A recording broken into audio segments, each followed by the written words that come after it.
Puji dan syukur kita panjatkan kehadiran Allah Subhanahu wa Ta'ala yang telah memberikan rahmat dan kehidupan dan kesehatan kepada kita semua sehingga kita bisa berkumpul di dalam ruangan kelas 6 SD Negeri 6 Mendo Barat dalam pengimbasan menyebarkan pemahaman dan penerapan pengalaman budaya positif oleh Ibu Cici Listiati di CKP Angkatan 11.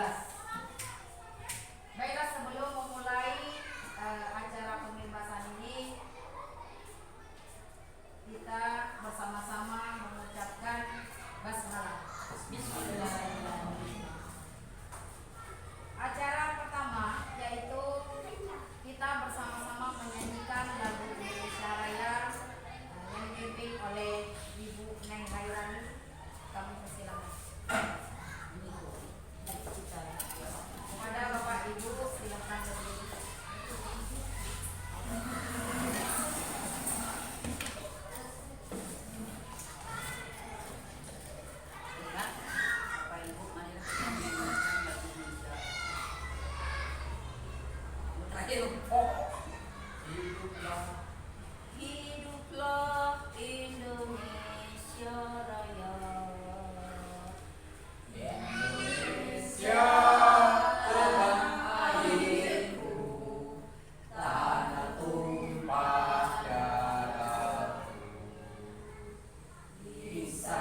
hari ini saya selaku kepala sekolah menyambut kegiatan yang dilakukan oleh calon guru penggerak dalam upaya mendiseminasi atau mengimbas kepada kita atas pendidikan yang sudah dilalui oleh Ibu Yanti sudah beberapa pekan ini, atau sudah jalan kurang lebih 2 bulan itu.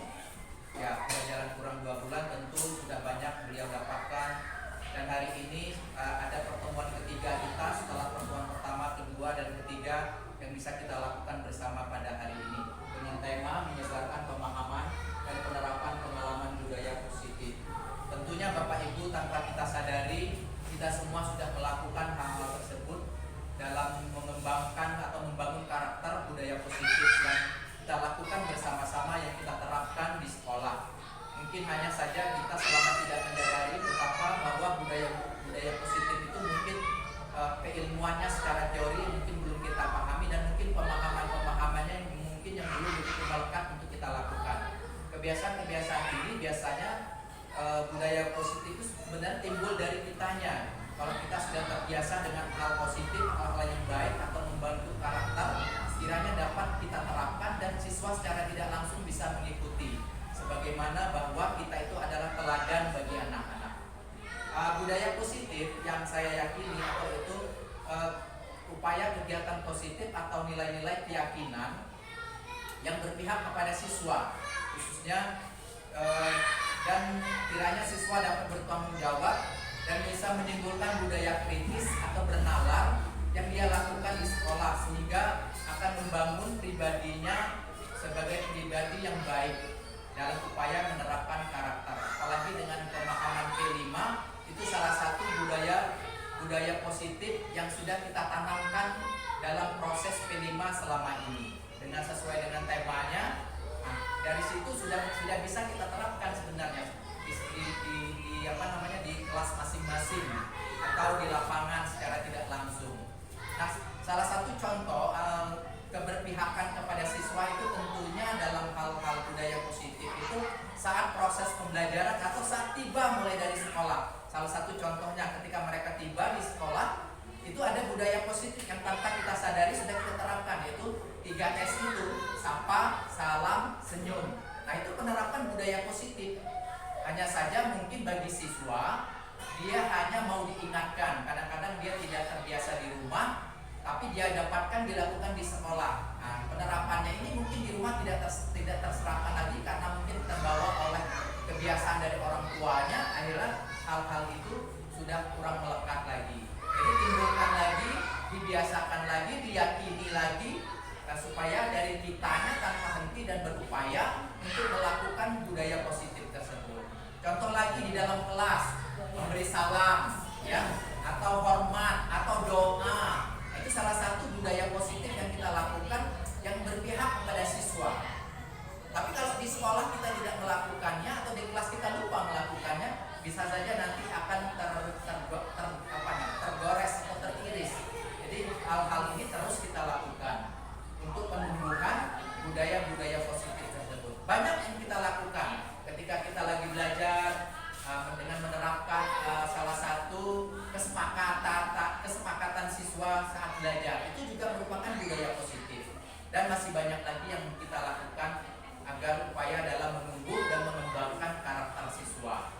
Dari pendidikan karakter itu ada 18, kalau dari PMM itu ada 5, ya, ada 6 ya yang terintegrasi.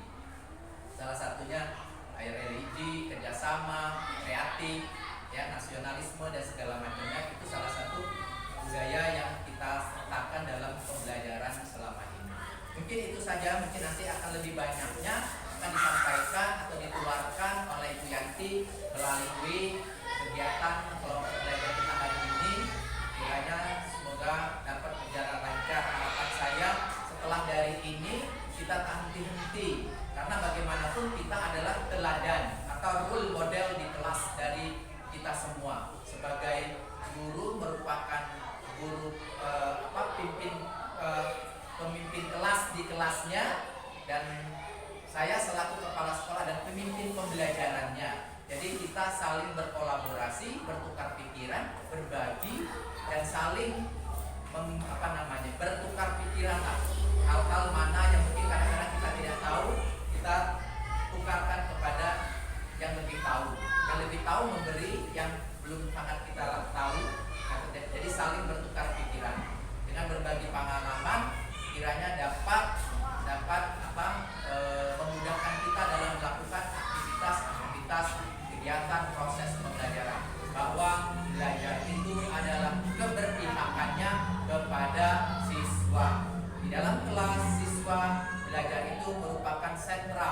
Jadi belajarnya centered learning, berpusat kepada siswa. Kita hanya mengarahkan, mengorganisir, memanagenya, dan mengelolanya secara baik. Semuanya ada pada siswa. Jadi kita apa namanya? Kita tidak bisa memaksa, tapi kita kembangkan, kita tumbuhkan dan saling mengorganisasi kelasnya dengan baik. Mungkin itu saja. Wabillahi taufik. Mohon maaf jika ada hal yang menggurui. Ini bukan maksud menggurui, tapi sebagai pimpinan sekolah paling tidak kita saling mengingatkan. Wabillahi taufik wal hidayah. Wassalamualaikum warahmatullahi wabarakatuh. Waalaikumsalam warahmatullahi wabarakatuh. Baik, terima kasih atas sambutan ini. Acara selanjutnya yaitu pemaparan materi kepada Ibu Elvi Sustianti kami persilakan. Terima kasih kepada kepala sekolah beserta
Misal seperti ini, kita sepakat anak-anak, kalian maunya seperti apa keyakinan kelas kita? Misal maksimal ke WC atau ke toiletnya 2 kali ya Bu. Apakah yang siswa lainnya sepakat? Sepakat Bu, kata siswanya. Itu bisa menjadi kesepakatan kelas. Seperti makan di dalam kelas. Nah, seperti kita lihat itu kan ada siswa yang makan di dalam kelas biasa pada saat jam pembelajaran. Itu bisa kita buat keyakinan di dalam kelasnya. Misal tidak boleh makan di dalam kelas. Ketika siswa melanggar kesepakatan itu, nanti kita sepakat dulu mau diapakan kalau siswa ini melanggar sesuai dengan kesepakatan kelas kita. Tapi istilahnya yang positif kalau dia melanggar dari kesepakatan. Nah, kalau keyakinan kelas merupakan kesepakatan kelas yang diyakini bersama oleh guru dan murid dalam proses pembelajaran. Setelah tadi ada kesepakatan, ditanyakan satu-satu maunya apa, seperti itu kesepakatan antara siswa dan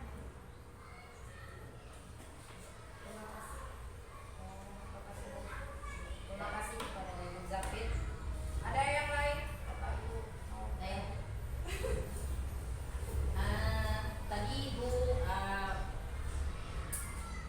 menjelaskan mengenai segitiga restitusi.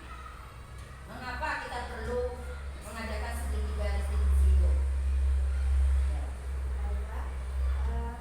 Kenapa kita perlu segitiga restitusi itu? Karena segitiga restitusi itu bagian dasar dari segitiga, bertujuan untuk mengubah identitas anak dari orang yang gagal karena melakukan kesalahan menjadi orang yang sukses.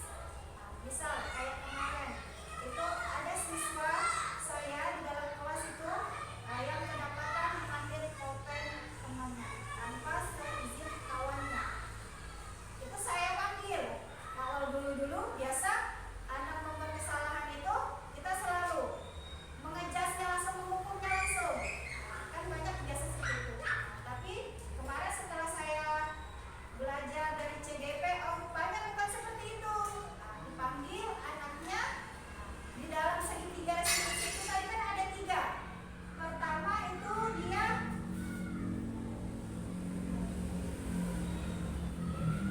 menstabilkan identitas. Kita tanya, tapi jangan pakai nada yang marah-marah. Bisa kita tanya, Abi kesini. Abi Bu, aku dipanggil. Kita tanya, tahu gak Abi dipanggil Ibu kesini kenapa? Tahu Bu, karena aku tadi ngambil pulpen kawan. Kebetulan kawannya sudah ngasih tahu kan. Ya, saya tanya, kenapa Abi ngambil pulpennya kawan tadi? Udah dia bawa pulpen Bu.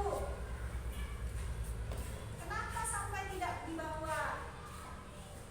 Aku bangunnya kesiangan. Itu alasannya tadi. Mungkin dia tidak bawa pulpen karena tergesa-gesa, bangunnya kesiangan kan, tidak sempat mendapat. Sudah tuh di kedua itu namanya menstabilkan identitas. Yang di kedua validasi tindakan yang salah. Misal seperti ini, Abi tahu tidak akibat dari Abi mengambil pulpen punya Nalika? Tidak tahu Bu. Mengambil, kita kasih tahu, mengambil pulpen milik kawan tanpa izin kawan itu perbuatan yang tidak baik. Akibatnya apa? Kawannya nanti tidak bisa menulis juga kalau pulpennya diambil. Seperti itu. Itu termasuk perbuatan salah.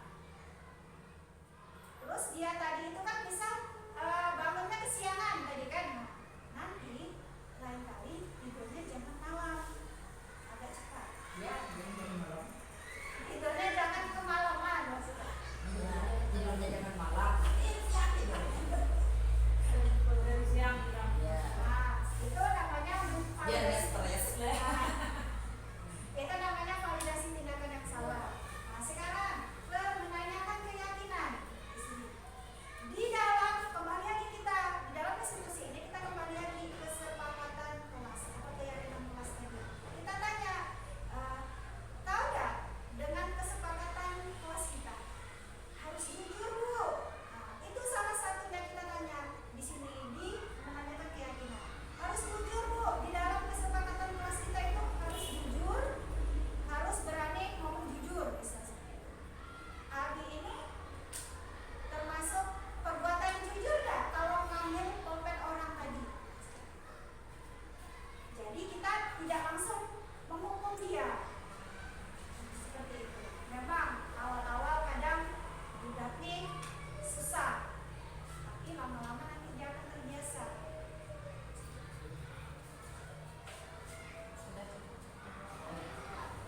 sampaikan hari ini bermanfaat untuk kita semua.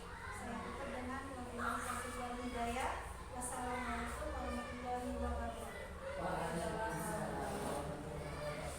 Baiklah, terima kasih kepada ibu semua atas kegiatan kita hari ini. Semoga apa yang kita lakukan atau kita laksanakan dalam kegiatan ini semuanya bermanfaat, menambah pengetahuan bagi kita semua. Saya minta mohon maaf atas segala kesalahan dan kepada Allah Subhanahu wa taala. Cukup sekian. Wabillahi taufiq wal hidayah. Wassalamualaikum warahmatullahi wabarakatuh. Waalaikumsalam.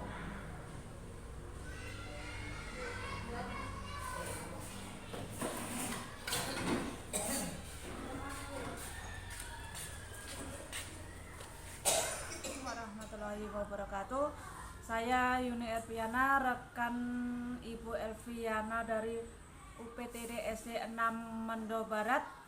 Menurut saya dari apa yang sudah dipaparkan Ibu Elviana tentang budaya positif itu sangat bagus diterapkan di sekolah, terutama mengenai disiplin positif untuk siswa, karena masih banyak siswa di sekolah kita ini mereka itu disiplin karena faktor ekstrinsik, bukan dari dalam dirinya.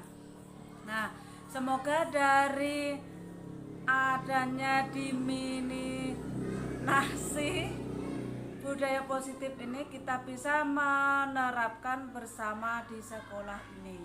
Dan apabila ada salah kata, saya mohon maaf. Wabillahi taufiq wal hidayah. Wassalamualaikum warahmatullahi wabarakatuh.